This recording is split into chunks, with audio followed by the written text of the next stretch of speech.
Mexico, they worked in Kenya, they worked, of course, in the United States for President Trump, but also before that for Ted Cruz. I was on MSNBC, which is one of our big television networks in the United States, discussing Cambridge Analytica in February 2017, right after the election, and I literally saw the hosts have their jaw drop in front of me. They were like, oh. And one person at the table was not surprised at all, and it was Ted Cruz's campaign manager. And so I want to tell you a little bit about Analytica. It's built upon research that shows that you can gather data from people, and you can buy data about people, not just on Facebook. It's not just about Facebook, but you can gather and purchase data about people in ways that are far more telling, right? So it's one thing to understand me based on who I present myself to be on Facebook. But trust me, that's not the real me. Right? How many of you think that the authentic you is how you Instagram yourself? It's part of you, right? It's part of you, but it's not all of you.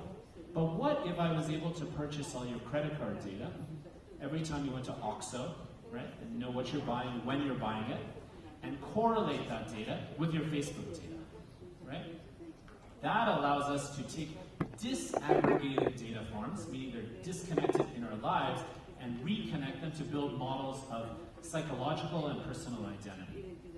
And what Analytica did, which I think is very interesting and potentially provocative, which is why it became a global story, is they weren't just using these data models to access individuals in specific ways. David Axelrod, who's the kind of main digital strategist, and he's a CNN anchor, behind President Obama, was a master of doing this. I interviewed him for my new book, and he told me that what they were doing was very different than what Analytica did. And the reason why is it was gathering data not just to identify you, 40-year-old Indian American man who went to these schools, but it's also identifying your psychological identity. This is what we call psychometrics, right?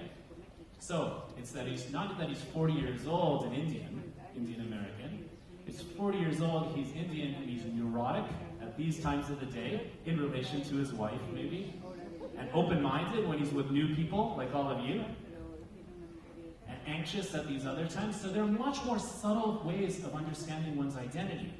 Do you understand that? So that means if I understand that about someone, I can provide them with advertisements, or what we call sponsored news stories, which is kind of similar to what we say when we say the term fake news, a little bit different. That is based on targeting you, based on who you are psychologically, right? Demographically and psychologically. So I can make you not want to vote if you're a Hillary Clinton supporter, right? I can make you, as a Bernie Sanders supporter, think that Trump might be better than Hillary Clinton. Not by saying that, but by recommending you content that's designed to influence your outcome, your actual behavior after the fact. And this all builds on provocative research, well, we get it right there, of my colleague and friend Michal Kosinski, who's a professor at Stanford and has become quite famous because he developed the underlying algorithms that Cambridge Analytica ended up using. And this guy's a good friend of mine, but he's very much a provocateur. And he says things like, I can understand you better than your spouse with 300 Facebook likes. Right? Forget the credit card data, which I think is way more important.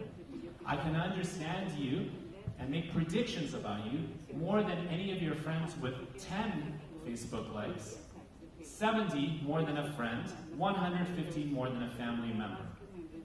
So this is one way we can use data and technology in relation to political campaigns and elections, which obviously, in some sense, seems to be problematic with principles of an open democracy. Right, or even classical principles that have been embedded here in Mexico of free speech, of public discourse, of open dialogue, of people having power over their own voices in the context of democratic organizing. But I do want to say that this is not the only way in which technology can or will or is being used for campaigns. We see a pattern in the United States, you might find this interesting, of many candidates, including one in Texas right now named Beto O'Rourke, very important election because it's the border. He's from El Paso, Texas, next to Juarez, that are not taking any money from political action committees, no big private money, and that are raising all their money, and you guessed it, online. I gave 20 bucks to this guy, I gave 50 bucks to that guy. And it's not just candidates from the left, it's also candidates from the right. That's happening. And I think that's really important because that's another way in which we can think about the internet. Taking us all from being apart to bringing us together. And the reason I want to show this image, because I think it's really cute, is there's someone or somebody or something in this image that's not what you would predict. This is the candidate Bernie Sanders. But do you see that little bird there? It's on the podium. So this happened live when Bernie Sanders was giving a talk during the political campaign.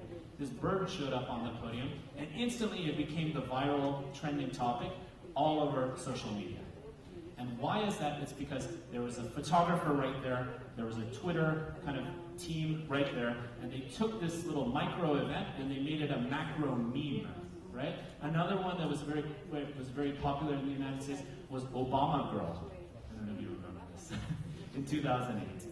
Right? These videos go viral, and that's the really powerful and beautiful thing about the internet is, in theory, and it happens sometimes, you know, I could just be a random guy, and I put something online, and if I'm smart enough about it, it can become a meme, it can become viral. So there is this possibility for mobility that exists with the internet. Okay, so I've talked about data, AI, political systems very briefly. My book is touching on all of this. It's going to be a mainstream book. I've been speaking to folks in Congress, Elizabeth Warren.